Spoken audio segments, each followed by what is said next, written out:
again, a lie to cover her tracks. Right. Janet Johnson.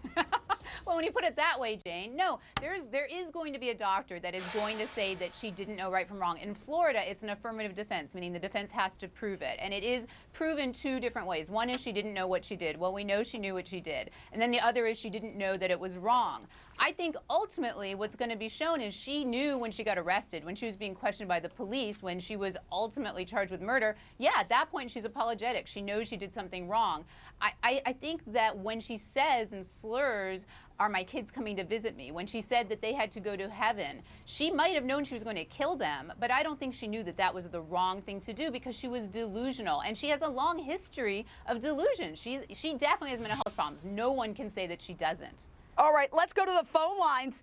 Tommy, Michigan, because I know that, the experts say insane, but the people out there are saying, no, she knew what she was doing. What say you, Tommy, Michigan?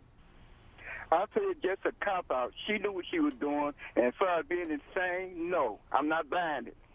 And I got one question. Go ahead. Do they have the death penalty where she at?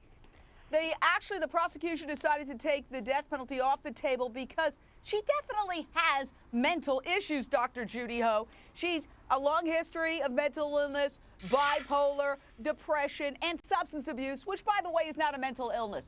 It's the use of substances that make you act crazy.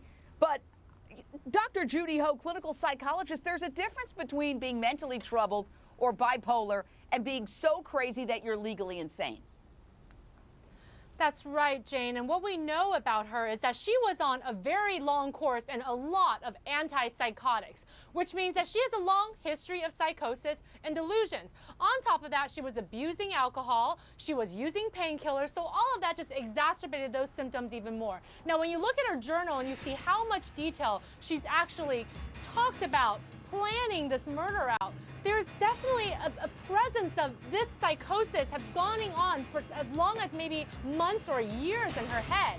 But I believe when she was arrested, she realized that what she did was wrong. But when she was planning this out, she may have thought that she was doing something to benefit the kids. And that's a very common delusion for mothers who kill their children. Well, on the other side of the break, you're going to hear more from her journal where she says essentially, oh, I'm helping the kids by killing them.